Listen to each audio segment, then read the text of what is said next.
Hi children, welcome back to the social studies class 5, lesson 3, movements of the earth, அதாவது பூமியின் இயக்கங்கள். Last class what we have learned? Parallels and meridians, important features of parallels and important features of meridians. Right now we are going to see about movements of the earth. Let's see.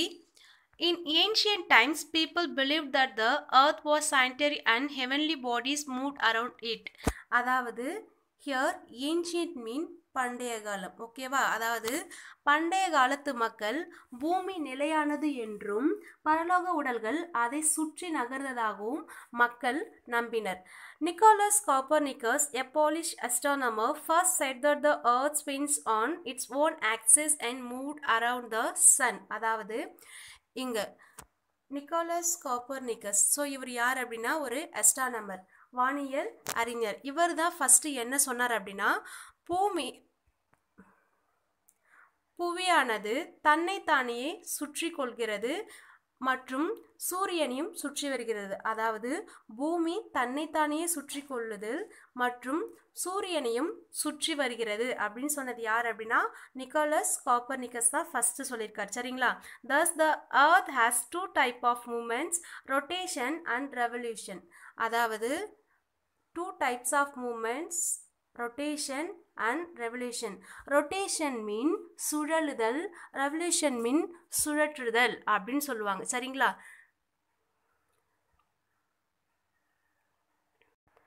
Rotation, the movements of the earth on its axis is called rotation. அதாவது பூமி தன்னைத்தானே சுற்றி கொள்வதல், அதில் தான் என்னன்னு சொல்லுவாங்கன்னா சுழலுதல், which mean rotation அப்படின்னு சொல்லுவாங்க. The earth takes about 24 hours or 1 day to complete one rotation. அதாவது பூமி தன்னைத்தானே சுற்றி கொள்வதற்கு எவ்வளோ நேரம் எடுத்துக்கும் அப்படின்னு பார்த்தோன்னா 24 hours or 1 day. அதாவது 24 மணி நேரத்தை தான் என்னன்னு சொல்லுவாங்க அப்படின்னா ஒரு நாள் சொல்லுவோம் இல்லையா. அதாவது இந்த பூமி தன்னைத்தானே சுற்றி கொள்வதற்கு ஒரு நாள் ஆகுது அப்படின்னு சொல்றாங்க. It rotates from west to east. அதாவது ஸோ இது எங்கேருந்து ஸ்டார்ட் ஆகும் அப்படின்னா வெஸ்ட் டு ஈஸ்ட் டைரக்ஷனில் தான் சுற்றி வந்துட்டு இருக்கு அப்படின்னு சொல்றாங்க. சரிங்களா?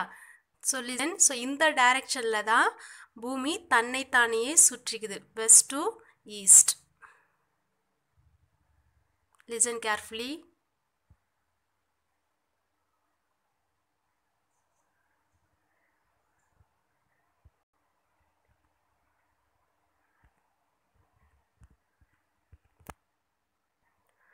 Due to this, we see that the sun rise in the east and set in the west. So, பூமி தன்னைத்தானே சுற்றி கொள்வதன் காரணமாக தான் நமக்கு டே அண்ட் நைட் உருவாகுது. ப்ளஸ் ஸோ அதன் தன்னைத்தானே சுற்றி கொள்வதன் காரணமாக தான் சன் எங்கே ரைஸ் ஆகும் அப்படின்னா ஈஸ்ட்லேயும், ப்ளஸ் எங்கே செட் ஆகும் அப்படின்னா வெஸ்ட்லேயும் செட் ஆகிட்டு இருக்கு அப்படின்னு சொல்கிறாங்க. சரிங்களா? Let's see days and nights. The rotation of the earth causes days and nights. அதாவது பூமி தன்னைத்தானே சுற்றி கொள்வதன் காரணமாக தான் என்ன தோன்றுது அப்படின்னா பகல் மற்றும் இரவு அப்படின்னு சொல்கிறாங்க. Due to its spherical shape, only half of the earth receives light from the sun at a particular time. அதாவது பூமி அப்படின்றது ஸ்பெரிக்கல் ஷேப், கோள வடிவம் அப்படின்னு சொன்னோம் இல்லையா. ஸோ இது தன்னைத்தானே சுற்றி கொள்வதன் மூலயமா தான் நமக்கு பகல் மற்றும் இரவு தோன்றுதுன்னு சொன்னோம். அப்போது இது ஸ்பெரிக்கல் ஷேப்பில் சாய்ந்து சுற்றும் பொழுது இப்போ இங்கே இது சன், இது என்ன அப்படின்னா எர்த் சொன்னோம் இல்லையா. ஸோ இதனுடைய பாதியில் மட்டும்தான் என்ன அப்படின்னா சன்லைட் அப்படின்றது விழும். ஸோ இந்த லைட் அண்ட் பிளேஸ் தான் என்னன்னு சொல்லுவாங்க அப்படின்னா என்னன்னு சொல்லுவாங்க டே அப்படின்னு சொல்லுவாங்க. சரிங்களா?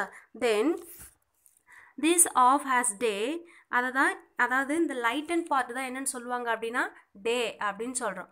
த other of which is turn away from the sun is in darkness and has night. அதாவது இங்கே பாருங்கள், இப்போது இது சன் சொன்னோம் இல்லையா. இப்போது இது ஸ்பெரிக்கல் ஷேப்லேருந்து சாய்ந்து சுற்றும் பொழுது half of the earth receive light from the sun. அதாவது இந்த போர்ஷன் என்ன சொல்லுவாங்க அப்படின்னா டே. அதாவது இந்த சைட் பாருங்க, ஒரு பாதி சைடு என்ன அப்படின்னாக்கா லைட் ரிசீவ் பண்ண முடியாது. ஏன் அப்படின்னா இது ஸ்பெரிக்கல் ஷேப்ல இருக்கு. அப்போ இந்த பிளேஸ் என்னன்னு சொல்லுவாங்க அப்படி டார்க்னஸ்ல இருக்கு இல்லையா, இதை தான் என்னன்னு சொல்லுவாங்க நைட் அப்படின்னு சொல்றாங்க. சரிங்களா? தென் let us understand the formation of day and night through an activity. So ஒரு ஆக்டிவிட்டி மூலயமா நம்ம டே எப்படி ஃபார்ம் ஆகுது, நைட் எப்படி ஃபார்ம் ஆகுதுன்னு பார்க்கலாமா? Look at figure 3.2. see this picture. okay, now take a torch and a globe. அதாவது ஒரு டார்ச் எடுத்துக்கோங்க, டார்ச் லைட், தென் ஒரு குளோப் எடுத்துக்கோங்க. ask your friend to shine the torch on the globe. அதாவது நீங்கள் ஒரு குளோப் எடுத்துக்கோங்க, ப்ளஸ் உன்னுடைய ஃப்ரெண்டு இந்த குளோப்க்கு ஆப்போசிட்டில் டார்ச் என்ன பண்ணால் ஷைன் பண்ண சொன்னேன் சார், ஆன் பண்ண சொன்னேன். சரிங்களா? தென்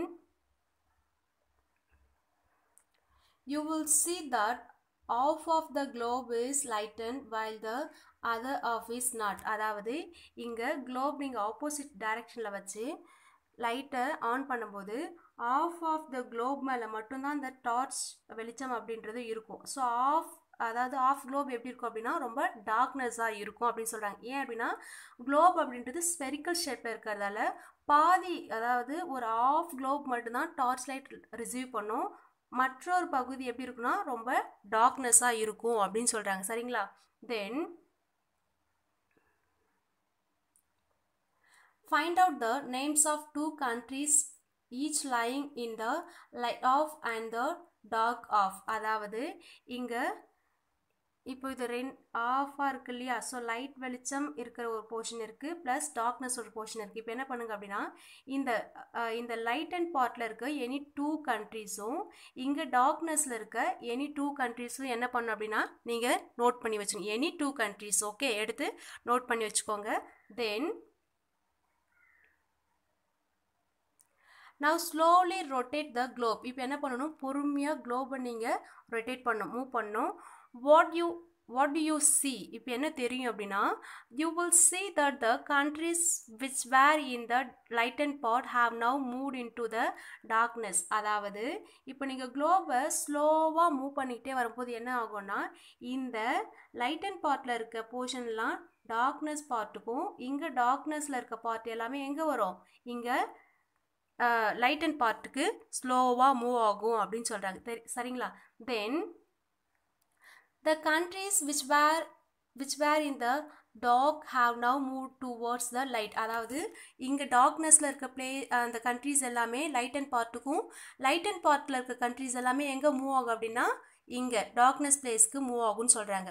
this shows that as the earth rotates all places have day and night but at different time. அதாவது இந்த உலகத்தில் டே அண்ட் நைட்டுன்றது கண்டிப்பாக இருந்துக்கிட்டு தான் இருக்குது எல்லா பிளேஸ்லையுமே, பட் சேம் டைமில் இருக்கிறது இல்லை. ஏன் அப்படின்னா பூமி சுழல்வதன் அதை தன்னைத்தானே சுற்றி கொள்வதன் மூலயமாக ஒவ்வொரு கண்ட்ரீஸ்லேயும், அதாவது இந்த டார்க் அண்ட் பிளேஸில் இருக்க போர்ஷன்லாம் என்னென்னு சொல்லுவாங்க அப்படின்னா டே இருக்கும், இந்த லைட் அண்ட் பார்ட்டில் இருக்கிறது எல்லாமே எப்படி இருக்கும் அப்படின்னா டேன்னு சொல்லுவாங்க, இங்கே டார்க்னஸில் இருக்கிறதுல என்னென்னு சொல்லுவாங்க நைட்னு சொல்லுவாங்க.